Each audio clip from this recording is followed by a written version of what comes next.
சுட்டி டிவி.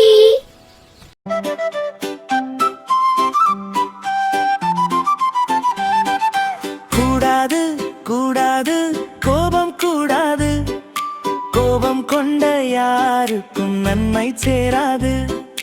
கூடாது கூடாது கோபம் கூடாது, கோபம் கொண்ட யாருக்கும் நண்பர்கள் இருக்காது.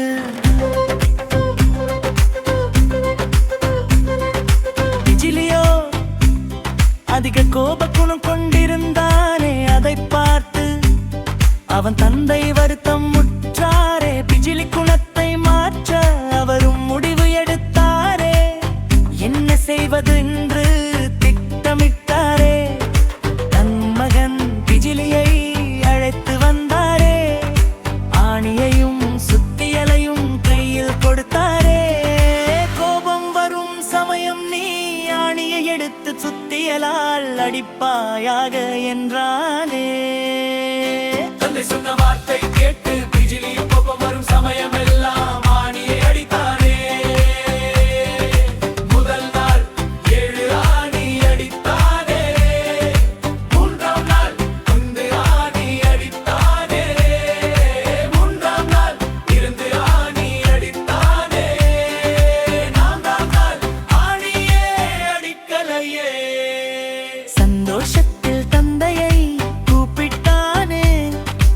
ஆணியடிக்க எனக்கு கோபம் வரவில்லையே என்று சொன்னானே.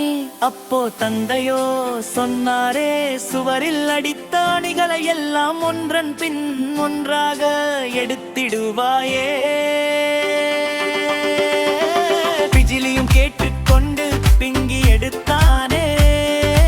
அப்போ தந்தை கேட்டாரே, இந்த குழிகளை எப்படி சரி செய்வாயே.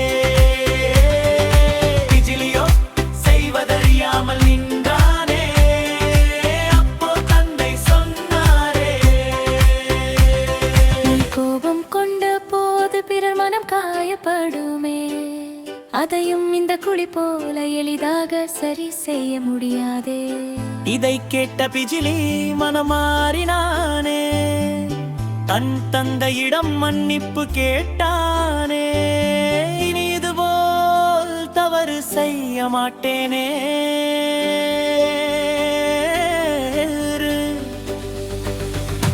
வாக்கு கொடுத்தானே.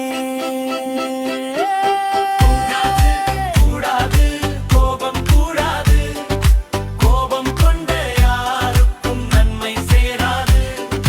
கூடாது கூடாது கோபம் கூடாது, கோபம் கொண்ட யாருக்கும் நண்பர்கள் இருக்காது. மறக்காம சப்ஸ்கிரைப் பண்ணிட்டு போங்க. பை பை குழந்தைகளே.